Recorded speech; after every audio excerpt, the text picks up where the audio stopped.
O meu marido chegou aqui em casa falando que precisava conversar comigo, mas que ele já tinha tomado a decisão dele e que na verdade ele só estava me informando e nada que eu falasse ou que eu quisesse ia fazer ele mudar de opinião. Eu perguntei para ele o que seria de tão importante, que minha opinião não importava para ele. Ele falou que a ex dele estava separada e ela estava sem ter onde morar e que ele ia trazer ela para passar uns dias aqui em casa, até ela encontrar o lugar para ela ir. E que ela era muito exigente com comida e com limpeza e que era para mim fazer tudo para ela se sentir à vontade. E eu falei, tá bom, eu vou fazer de tudo para sua ex-mulher se sentir à vontade. Aliás, para vocês dois se sentirem à vontade. E eu perguntei para ele quando é que ela ia se mudar. E ele falou que ela estava arrumando algumas coisas. E quando ela terminasse de ajeitar tudo, ele ia buscar ela. Eu estou casada com esse homem há 3 anos. E ele falava que tinha separado dela, mas que a separação deles tinha sido amigável. E que eles continuaram sendo amigos.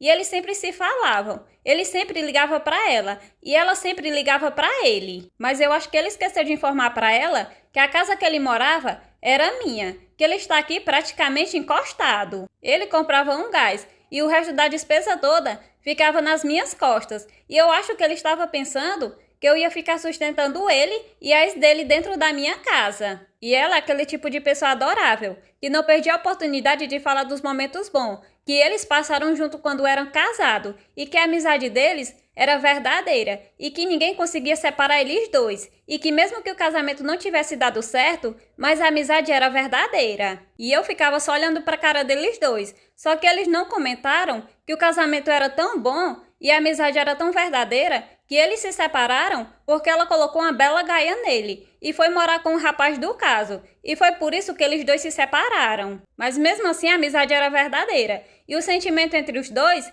ninguém acabava. E ele mandou limpar o quarto, deixar sem pó nenhum, porque ela não gostava de bagunça e não gostava de sujeira. E comprar tudo que fosse necessário para colocar dentro do banheiro dela, porque ela era muito exigente e não gostava de estar incomodando e não gostava de estar pedindo nada para as pessoas. Eu perguntei quando é que ele ia buscar a princesa. Ele falou que ia no outro dia, que ela já tinha arrumado tudo. Aí eu falei, não, pois tá bom. Eu vou terminar de arrumar as coisas aqui para quando você for pegar a princesa, está tudo organizado. Comecei a pegar as coisas dele e colocar dentro de um saco e não deixei nada. Quando eu terminei de colocar tudo, eu chamei ele e falei, olha, está tudo aqui as suas coisas. Agora é vocês dois que estão sem onde morar. O que era que se passava pela sua cabeça? Você pensou que eu ia aceitar que você trouxesse a sua ex-mulher para dentro da minha casa e eu estar servindo ela como se fosse a primeira esposa e eu a segunda e eu fosse obedecer todas as ordens de vocês? Ele falou, não, era só uns dias que ela ia ficar aqui. Eu falei, ela não vai ficar aqui nem uma hora, nem ela e nem você. E eu mandei ele pegar as coisas dele e procurar um lugar para ele ficar com ela. E me diga aí, meninas, o que vocês fariam se estivessem no meu lugar, passando por uma situação dessa? Deixem aí nos comentários a opinião de vocês.